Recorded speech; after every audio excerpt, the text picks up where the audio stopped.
How's it going, everyone? My name is Dylan Gonzalez. We're going to start a new series here today called Fly Tying Lessons. And this is geared more towards beginner fly tyers, maybe some youth fly tyers. This is just something I want to kind of start doing just to kind of help out.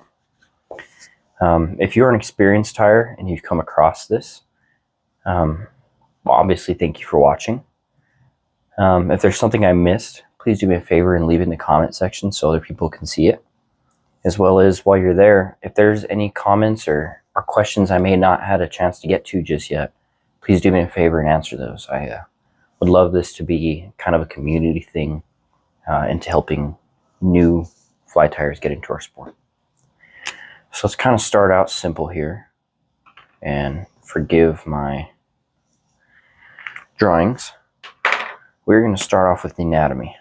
So starting off here, this point of the hook where we'd attach our leader, right, where we'd attached our line, is called the eye of the hook.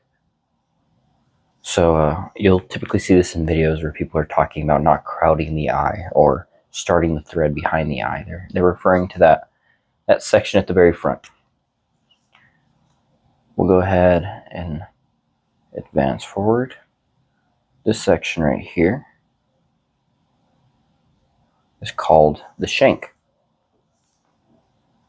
So the shank of the hook is starting from just behind the eye till before the bend of the hook. So the shank is this, could be a flat section as I've drawn here. There's also different hooks where this is rounded all the way through.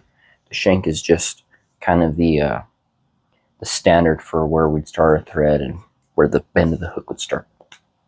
That leads us into our next section, which is, as I referred to, the bend. So this is where the hook really starts to bend. So there are continuous bend hooks, such as this right here. This is an 1130. But you'll kind of notice there still is a section here where that hook is certainly flat. And that would be considered the shank versus the bend. Next, we'll move here to here. And this is the gap. A lot of people say hook gape, hook gap. It's terminology the same. This is just referring to the length between the shank and the point of the hook. These can be wider, these can be smaller, just kind of depending on the style of hook you're tying on. Another thing that I hope you'll notice is I drew in a barb on this hook, and we're going to go ahead and take that off. Something I really like to teach is mashing that barb down. So fly fishing for trout especially is not always about catching and keeping every fish. It's a lot of catch and release. It's a lot of kind of maintaining a fish population. When we leave that barb on there and we catch a fish and remove it, it definitely damages the mandible or the mouth of the fish. And it has just kind of a poor quality of life after so. So if we can all just do our part and kind of smash that down, that definitely helps out our fisheries. So we'll go ahead and remove this. And we're going to draw some hooks here. And I want you to do a little better than that. And I want you to take note of the differences.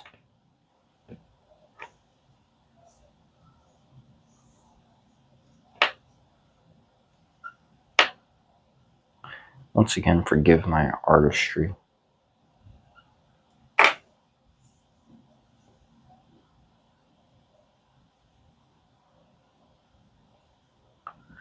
So I want you to kind of pause or something or so. Just kind of think of what's different about these hooks, and we'll separate them into two so that you can see top and bottom. So our first hook, you'll notice, it's kind of short. This one is a little bit larger.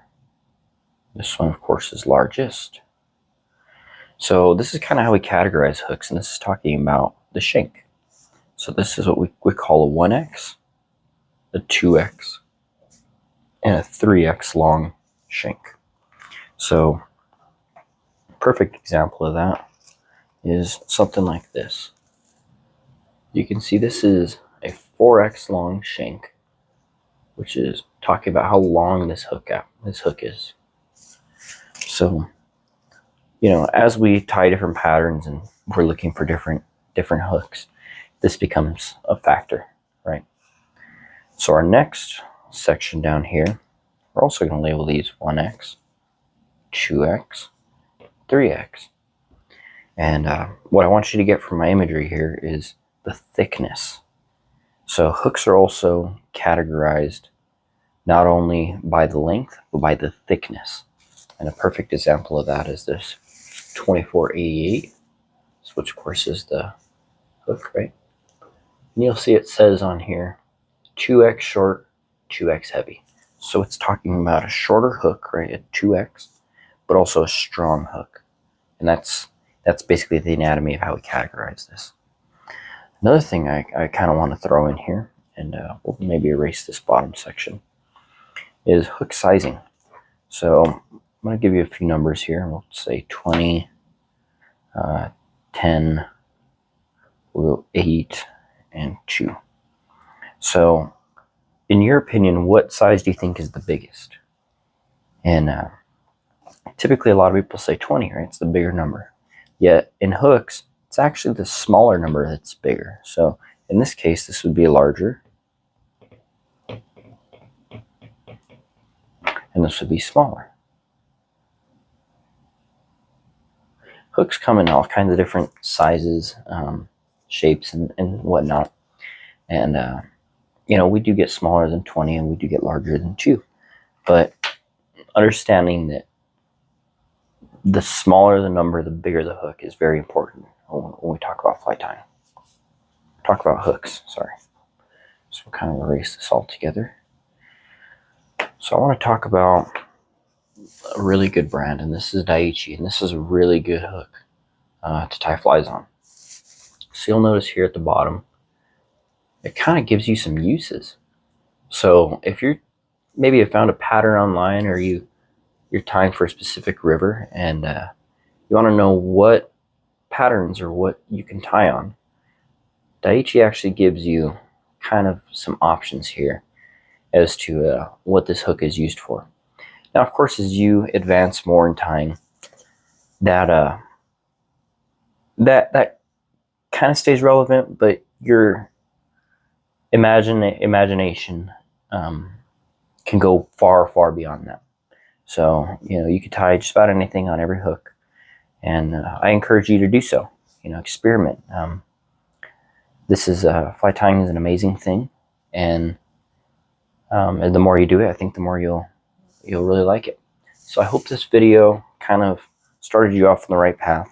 There's gonna be many more like it, but leave a comment if this has helped you. Just go ahead and comment a thumbs up, and I'll see you in the next one.